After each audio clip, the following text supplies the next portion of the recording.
کیا آپ جانتے ہیں کہ غازی علم دین کون تھا؟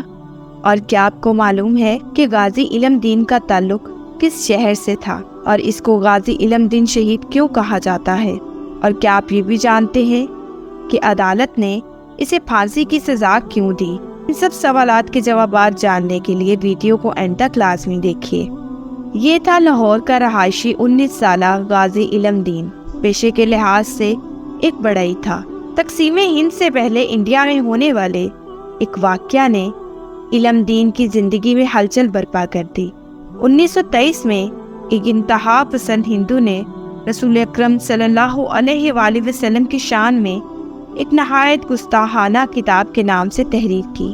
یہ کتاب ایک فرضی نام سے لکھی گئی جسے لاہور کے ایک ہندو پبلشر راج پال نے شائع کیا۔ کتاب میں انتہائی نازیبا باتیں درج تھیں جنہیں کوئی بھی مسلمان برداشت نہیں کر سکتا تھا۔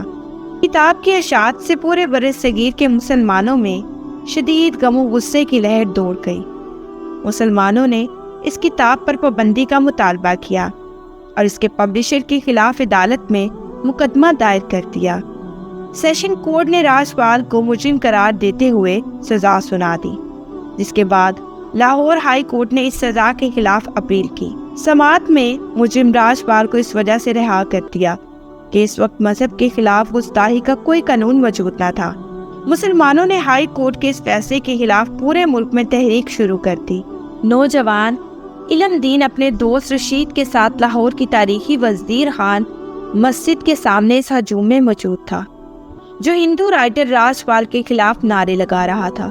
جس بات کا ایک تلاطم تھا جو ہجوم کے نعروں کی گونج میں امڈ رہا تھا۔ امام مسجد نے انتہائی درد بھری آواز میں کہا، مسلمانوں، شیطان راج پال نے اپنی کتاب میں ہمارے حضور اکرم صلی اللہ علیہ وآلہ وسلم کی شان اقدس میں گستاخی کی ہے اور عدالتوں نے اسے بری کر دیا ہے، جس سے اسلام دشمنوں کی حوصلہ افزائی ہوئی ہے۔ امام مسجد کے یہ الفاظ غازی علم دین کے دل میں اتر گئے اور اس نے اسی وقت فیصلہ کیا کہ وہ گستاخ رسول کو واصل جہنم کر کے ہی دم لے گا۔ اس نے اپنی اس خواہش کا اظہار اپنے قریبی دوست رشید سے کیا۔ وہ بھی راج پال کو اس گستاخی کا مزہ چکھانا چاہتا تھا۔ دونوں دوستوں نے اس مسئلے پر 3 مرتبہ قرآن اندازی کی اور تینوں مرتبہ علم دین کا نام آیا۔ آخرکار رشید علم دین کے حق میں دستبردار ہو گیا۔ اللہ نے یہ سعادت شاید علم دین کے ہی نصیب میں لکھی تھی۔ 6 ستمبر 1929 کو علم دین بازار سے ایک چھری خرید کر سیدھا راج پال کی ایک دکان کی طرف روانہ ہوا۔ راج پال ابھی دکان پر نہیں آیا تھا۔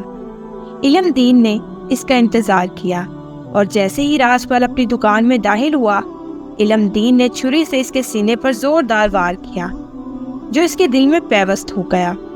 راج پال موقع پر ہی ڈیر ہو گیا۔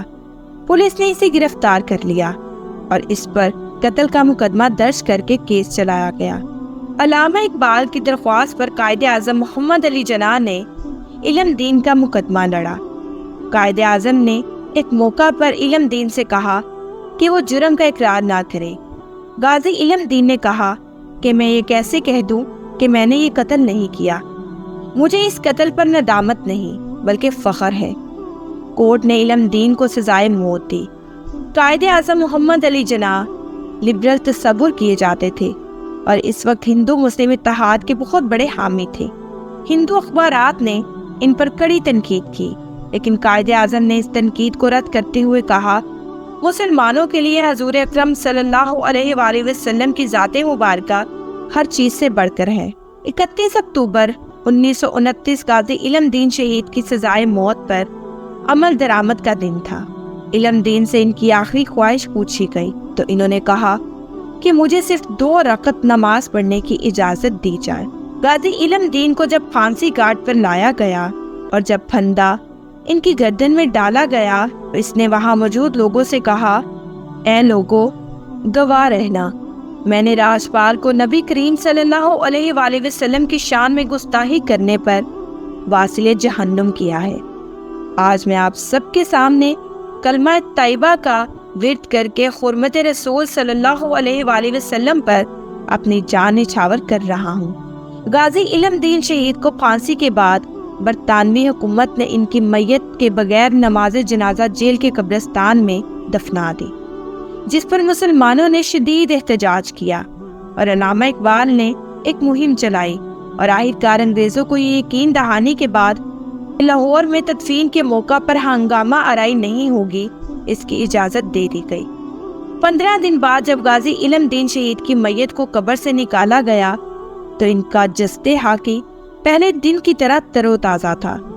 علم دین شہید کے والد نے علامہ اقبال سے علم دین کی نماز جنازہ پڑھانے کی درخواست کی، جس پر علامہ اقبال نے ان سے کہا کہ وہ بہت گنہگار انسان ہے، اس لیے اتنے بڑے شہید کی نماز جنازہ وہ نہیں پڑھا سکتے۔ غازی علم دین شہید کی نماز جنازہ لاہور کی تاریخ کی سب سے بڑی نماز جنازہ تھی، جس میں لاکھوں لوگوں نے شرکت کی۔